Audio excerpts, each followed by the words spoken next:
ध्येय टीवी के news this are programme में आप सबका स्वागत है और मैं हूं विवेक ओझा। किसी देश के लिए उसकी भाषा, विचार और चिंतन का वैश्विक सम्मान उस देश की बौद्धिक संपदा का सम्मान है।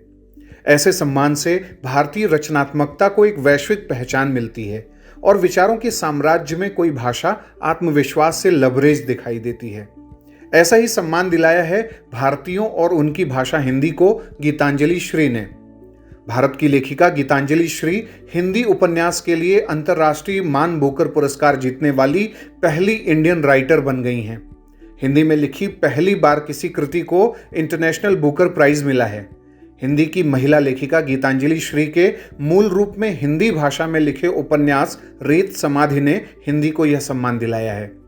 अंग्रेजी भाषा में इस पुस्तक का अनुवाद टॉम्ब ऑफ सैंड के टाइटल से किया गया है और इसकी अनुवादक डेजी रॉकवेल हैं। यह पुस्तक भारत के राजकमल प्रकाशन से प्रकाशित है। निश्चित रूप से गीतांजलि श्री ने हिंदी को अंतर्राष्ट्रीय मंच पर गौरव दिलाया है। हिंदी की पहली किताब को बुकर पुरस्कार मिलना गौरव का क्षण है। वैसे तो अनुवाद के कार्य को एक बड़े वर्ग द्वारा लंबे समय तक हेय दृष्टि से देखा गया है। हिंदी या किसी अन्य भाषा में लिखी गई चीजों के अंग्रेजी में अनुवाद को कभी वह पर्याप्त सम्मान नहीं मिला जिसके लिए हिंदी अनुवाद और अनुवादक हकदार रहे हैं। अब गीतांजलि श्री ने अपनी रचना रेत समाधि से भारत को इंटरनेशनल बुकर प्राइज दिलवाकर इतिहास रच दिया है। इस पुस्तक के अनुवादक ने इस अनुवाद और उपलब्धि का वर्णन love letter to the Hindi language कहकर किया है। ये दुनिया की उन 13 किताबों में शामिल हो गई है जिन्हें इंटरनेशनल बुकर पुरस्कार मिला है। गीतांजलि श्री को 50,000 पाउंड की इनामी राशि मिली है जिसे वो डेजी रॉकवेल के साथ शेयर करेंगी।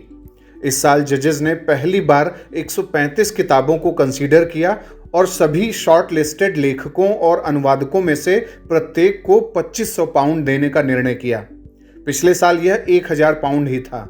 इससे प्राइज की टोटल वैल्यू 80,000 पाउंड हो गई है। इंटरनेशनल मान बुकर प्राइज हर वर्ष एक सिंगल बुक को दिया जाता है जो यूके या आयरलैंड में प्रकाशित हो और इंग्लिश में जिसका अनुवाद हुआ हो। रेत समाधि उपन्यास में 80 साल की बुजुर्ग विधवा की कहानी है जो 1947 में भारत और पाकिस्तान के विभाजन के बाद अपने पति को खो देती है। इसके बाद वह गहरे अवसाद में चली जाती है। काफ़ी जद्दोजहद के बाद वह अपने अवसाद पर काबू पाती है और विभाजन के दौरान पीछे छूटे अतीत का सामना करने के लिए पाकिस्तान जाने का फैसला करती है। गीतांजलि श्री की इस उपलब्धि के लिए ध्येय आईएएस की तरफ से उन्हें, डेजी रॉकवेल और इस भारतीय गौरव की कृति के प्रकाशक राजकमल प्रकाशन समूह को हार्दिक शुभकामनाएं। अब आप हमें कमेंट बॉक्स में बताएं कि इस उपलब्धि पर आपके क्या विचार हैं। यह हिंदी भाषा लेखन और उसके अनुवाद को क्या नई दिशा देगा और यह उपलब्धि खास क्यों है आपके लिए, इसके बारे में आप हमें कमेंट बॉक्स में बताएं। अगले कार्यक्रम के साथ जल्द ही हाजिर होंगे। इजाज़त दीजिए। नमस्कार।